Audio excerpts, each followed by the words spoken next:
Good morning third years. जैसे कि हम अपनी क्लास के अंदर जो टॉपिक देख रहे थे congenital anomalies related to the central nervous system, जिसके अंदर सबसे पहला जो हमने शुरू किया था वो था न्यूरल ट्यूब डिफेक्ट।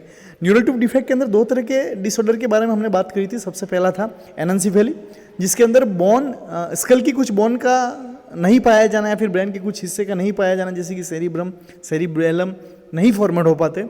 और दूसरी अपन उन्होंने बात करी थी स्पाइना बाइफिडा। तो आज जो हम पढ़ना शुरू करें वो स्पाइना बाइफिडा। स्पाइना बाइफिडा को हम कह सकते हैं कि spina bifida is a birth defect that occur when the spine and the spinal cord don't form properly. Spinal cord का या स्पाइनल वर्टिब्रा का सही तरीके से बंद नहीं हो पाना स्पाइना बाइफिडा के नाम से जाना जाता है।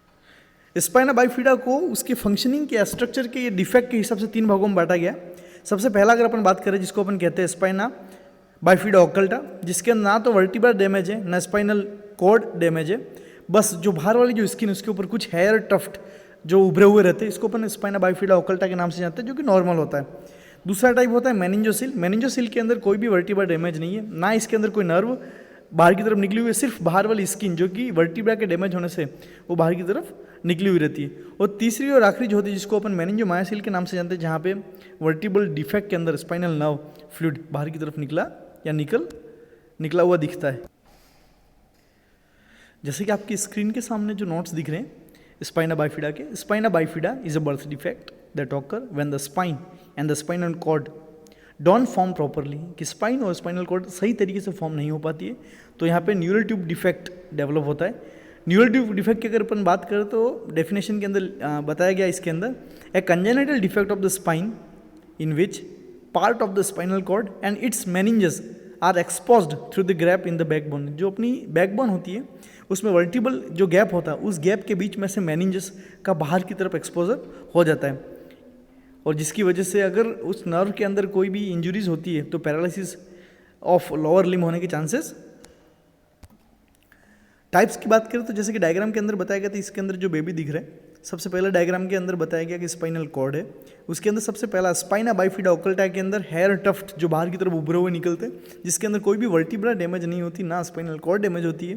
दूसरा होता है मेनिंजोसिल। मेनिंजोसिल के अंदर वर्टिब्रल डैमेज के अंदर कुछ स्किन का या मेनिंजस का हिस्सा बाहर के निकला हुआ होता है, जिसके अंदर सेरिब्रल स्पाइनल फ्लूइड या सीएसएफ फ्लूइड बाहर की तरफ कलेक्ट रहता है। तीसरा और आखिरी टाइप है जिसको अपन कहते हैं माइलो मेनिंजोसिल, जिसके अंदर वर्टिब्रल डिफेक्ट के अंदर मेनिंजस तो निकलती है, साथ में जितनी भी नर्व्स हैं उसके अंदर वो भी बाहर की तरफ निकल जाती है। तो इसके अंदर सबसे पहला लिखा स्पाइना बाइफिडा ओकल्टा, ये सबसे कॉमन टाइप है। Spina bifida occulta result in a small separation और गैप इन वन और मोर बोन इन द स्पाइन, कि छोटे से गैप के अंदर कुछ हिस्सों से निकलने वाले भाग को स्पाइना बाइफिडा ओकल्टा के नाम से जानते हैं।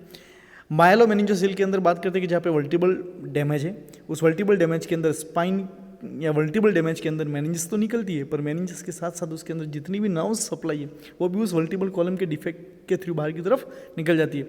और तीसरा और आखिरी टाइप है जिसको अपन मेनिंजोसिल के नाम से जानते हैं। मेनिंजोसिल के अंदर कोई भी नर्व्स बाहर की तरफ निकलती नहीं है, सिर्फ वहाँ पर सेरिब्रो स्पाइनल फ्लूइड उस या फिर मेनिंजस बाहर की तरफ निकली रहती है। सिम्टम्स की अगर बात करें स्पाइना बाइफिडा ओकल्टा या मेनिंजोमायोसिल की, तो इसके अंदर क्या होता है, वर्टिब्रल डिफेक्ट होता है, और नर्व के कंप्रेस होने की वजह से सेंट्रल नर्वस सिस्टम के बहुत सारे फंक्शंस क्या होते हैं, अफेक्ट होते हैं। नॉर्मली इसके और कोई साइन एंड सिम्टम्स नहीं है। कॉजेज़ की अगर बात करें तो इससे बहुत सारे कॉजेज़ हैं जिनको अपन कह सकते हैं फॉलिक एसिड डेफिशिएंसी की वजह से होता है, फॉलेट डेफिशिएंसी जिसको अपन कहते हैं, family history of neural tube defect की वजह से हो सकता है, some medications, diabetic, obesity, increase body temperature, बहुत सारी वजह से हो सकती है। अब कैसे बच्चे के अंदर फाइंड आउट करके पता लगा जाए कि इन तरह के बच्चों के अंदर न्यूरल ट्यूब डिफेक्ट हो सकती है, तो डायग्नोसिस के अंदर सबसे पहला स्क्रीन के अंदर आपके सामने जो शो हो रहा है वो ब्लड टेस्ट है। ब्लड टेस्ट के थ्रू हम फाइनली फाइंड आउट कर सकते हैं कि किन बेबी के अंदर स्पाइना बाइफिडा या न्यूरल ट्यूब डिफेक्ट होने के चांसेस रहते हैं। मैटरनल सीरम अल्फा फिटोप्रोटीन ये एक तरह का टेस्ट है जिसके अंदर एमनियोटिक फ्लूइड से, मदर के एमनियोटिक फ्लूइड से इस तरह के फिटोप्रोटीन को फाइंड आउट करते हैं और उसके कंसंट्रेशन के या कंपोजिशंस को इन्वेस्टिगेट किया जाता है, तो किसी फिटोप्रोटीन की मात्रा अधिक मात्रा में पाई जाने की वजह से इन तरह के डिफेक्ट हो सकते हैं। Test to confirm high AFP alpha fetoprotein की अगर टेस्ट करते हो और अगर अल्फा फिटोप्रोटीन की मात्रा ज़्यादा पाई जाती है तो इन तरह के बच्चों के अंदर कॉमनली कंजेनिटल मालफॉर्मेशन के चांसेस ज़्यादा रहते हैं।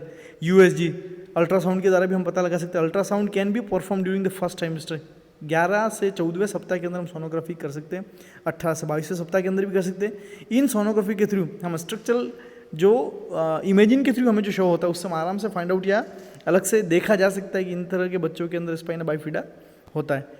नेक्स्ट अपन बात करते हैं एमनियोसिंथेसिस। तो फ्लूइड को एस्पिरेट करके बाहर की तरफ उसका इन्वेस्टिगेशन किया जाए तो उसके अंदर भी बहुत सारे चांसेस रहते हैं कि कौन कौन सी एनोमलीज हो सकती है उसके बारे में फाइंड आउट कर सकते हैं। सर्जरी बिफोर बर्थ, कि भी बर्थ के पहले ऐसी कौन कौन सी सर्जरी करनी है। तो नर्व डैमेज होती है तो नर्व को रिपेयर करने के लिए बिफोर 26 वीक ऑफ प्रेगनेंसी, कि 26वें वीक के अंदर गर्भावस्था के अंदर सर्जरी जो होती है वो प्रेग्नेंट मदर के यूट्रस की सर्जरी होती है और उसके अंदर बेबी के स्पाइन को रिपेयर किया जाता है। बर्थ के बाद की बात कर रहे हैं, surgery before birth, sorry birth के पहले की। उसके बाद करते हैं सर्जरी आफ्टर बर्थ। तो मेनिंजोमाइसिल जो है उसके अंदर जो जितने भी वर्टिब्रल कॉलम का जो डिफेक्ट है उस डिफेक्ट को हटाया जाता है। उसके बाद स्लाइडली मेनिंजस को और स्पाइनल नर्व को वापस अंदर की तरफ धकेला जाता है जिससे उस बाहर वाले उभरे हुए स्ट्रक्चर को हम कम कर सकते हैं। उसके बाद walk depending on the severity of spina bifida, और जितनी ज़्यादा स्पाइना बाइफिडा की सीवियरिटी होगी उतनी ज़्यादा कॉम्प्लिकेशंस ज़्यादा होते हैं, जैसे कि वॉकिंग एंड मोबिलिटी जो होती है उसके अंदर डिफ़िकल्टीज होती है तो walking and mobility aids provide करेंगे। ब्लैडर और बॉवेल का मैनेजमेंट किया जाएगा। उसके बाद treatment of management of other complication, उसके साथ साथ में दूसरे कोई कॉम्प्लिकेशन डेवलप होते हैं जैसे कि हाइड्रोसिफेलस है, मतलब excessive collection of CSF in the brain, या फिर बहुत सारी इसके अंदर प्रॉब्लम्स हो सकती है जैसे कि accumulation of fluid in the brain, shunt malformation, ऐसे बहुत सारे आपकी स्किन के सामने शो हो रहे हैं। प्रिवेंशन ये है कि भी फॉलिक एसिड जो है उसकी supplementary through out the pregnancy 9 माह तक अगर मदर को दी जाए तो फॉलिक एसिड की कमी नहीं होगी, और फॉलिक एसिड की कमी नहीं होने से इस तरह की डिजीज़ को या डिसऑर्डर को हम रोका जा सकता है। बाकी जेनेटिक काउंसलिंग है, मैटरनल इन्फेक्शन है, ड्रग कंज्यूम्शंस ड्यूरिंग द प्रेगनेंसी, इन सब को अगर अवॉइड किया जाए तो इस तरह के न्यूरल ट्यूब डिफेक्ट होने के चांसेस कम रहते हैं। एक बार शॉर्टली फिर से इसको देखते हैं। स्पाइना बाइफिडा एक तरह का ऐसा डिसऑर्डर है जो कि बर्थ डिफेक्ट है, जो स्पाइनल कॉर्ड के सही तरीके से फॉर्मेट नहीं होने की वजह से होता है। मेनली इसके 3 टाइप्स है। स्पाइना बाइफिडा ओकल्टा जिसके अंदर सिर्फ हेयर टफ्ट उगते हुए दिखाई देते हैं। स्पाइना बाइफिडा का दूसरा जो टाइप है वो है मेनिंजोसिल। मेनिंजोसिल के अंदर सिर्फ मेनिंजस और स्पाइनल फ्लूइड बाहर की तरफ निकला हुआ रहता है, वर्टिब्रल डैमेज से कोई भी नर्व बाहर की तरफ निकली नहीं रहती। और तीसरा टाइप है जिसको अपन कहते हैं मायलो मेनिंजोसिल, जिसके अंदर मेनिंजस भी निकलते हैं, फ्लूइड भी निकलता है और साथ में नर्व भी निकलती है। तो ये है अपना दूसरा जिसको अपन कहते हैं स्पाइना